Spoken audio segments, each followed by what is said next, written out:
Hoje vamos conversar sobre jogos eletrônicos, conversando com o game designer André Vantes. André, que fez a sua formação no Rio de Janeiro, começou na área de engenharia, né, André? Obrigado pela sua presença aqui. Nada. Como foi a sua entrada na área de designer, né? Bom, como você falou, eu estava direcionado a fazer engenharia.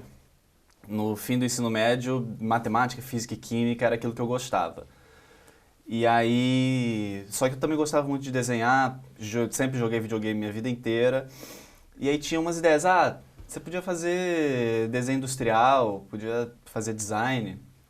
E eu levava meio, quem sabe, né, não sei. E sempre estudando para engenharia. Já tinha um exemplo em casa também, né?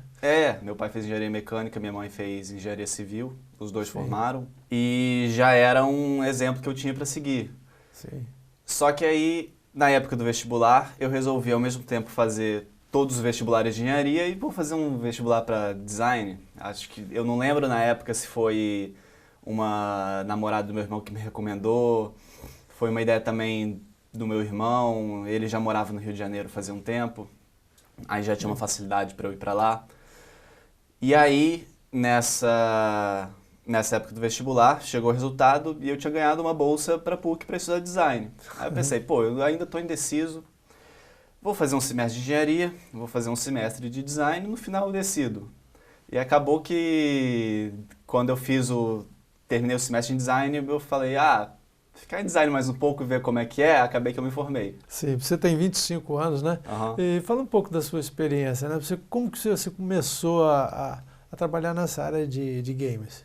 É muito complicado você começar a trabalhar na área de games porque não existe muito suporte, pelo menos ele está começando a ser criado agora aqui no Brasil, mas o ensino ainda falta muito, o mercado interno ainda falta muito em relação ao desenvolvimento, não em relação ao mercado do produto de fato.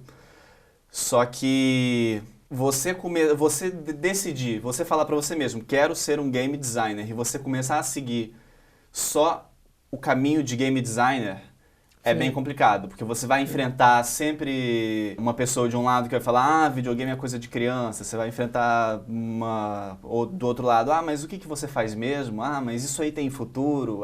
E você sempre fica cheio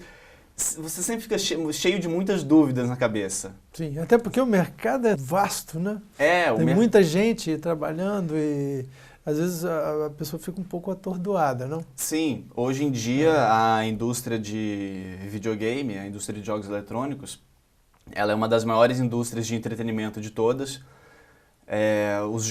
A movimentação financeira do mercado de jogos ultrapassou a movimentação do mercado cinematográfico há algum tempo já. Da ordem de cento e tantos bilhões de dólares por ano que esse mercado movimenta. Então já passou o cinema, tranquilo. Já passou o cinema há um tempo. Sim. E também já passou da hora da gente entender que isso é um mercado que tem muito potencial. Sim. Em qualquer lugar. Ele tem muito suporte também da internet. Hoje em dia é muito mais raro você comprar a mídia física dos jogos, então a distribuição é toda feita de forma online. O trabalho pode ser feito de forma online, inclusive eu estou começando a trabalhar agora de forma remota, só pela internet. Eu nunca vi nenhum dos integrantes da equipe na vida real. Só que como a gente tem um mesmo ideal, a gente consegue se juntar para começar a produzir alguma coisa nova. Levar uma ideia do ponto que ela é só uma ideia até o ponto que a ideia vira alguma coisa, vira um produto, vira um jogo, vira uma experiência de entretenimento. E como você chegou a produzir o seu primeiro jogo? Eu estava estudando design na época, e aí eu estava chegando lá mais ou menos na metade da faculdade, estava começando por volta desse tempo, e a faculdade de design ela é meio geral, eu não fiz faculdade de game design, eu fiz uma faculdade de design, levado um pouco para as mídias digitais, só que a parte de jogos era um pouco precária, então você você tem que, por conta própria, começar a explorar esse lado sozinho. Então, você tem toda a característica você precisa ser autodidata, você precisa procurar informação de um lado, do outro, sozinho. E aí sempre tem um pessoal que quer fazer jogos, quer desenvolver jogos, quer trabalhar com isso.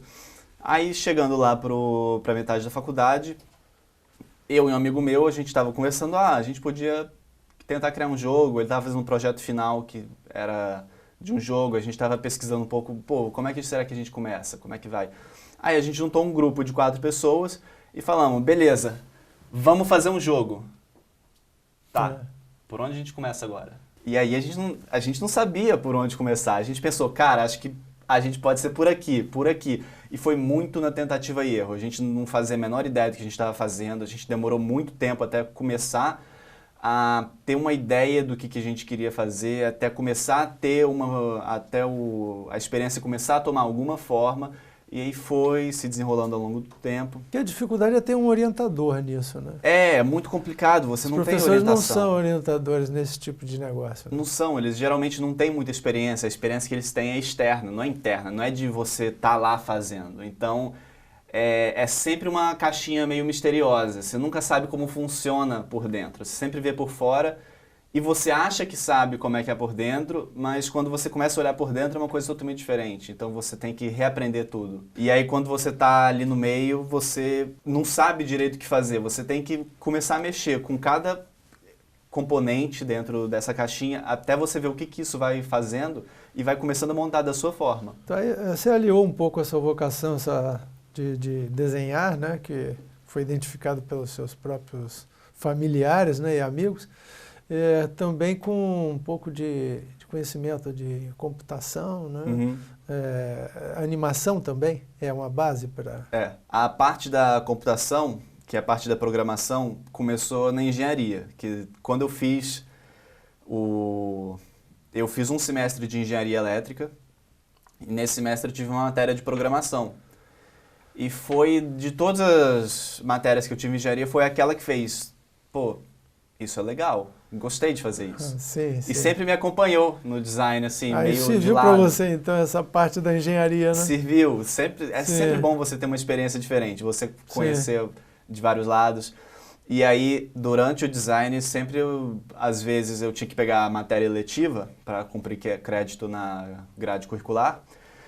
E eu pegava uma matéria de programação, aí fazia, aí pegava mais uma, fazia e ia levando de lado. Até a hora que eu precisei da programação para fazer jogos, vamos aprender como é que isso aqui funciona direito para um projeto real.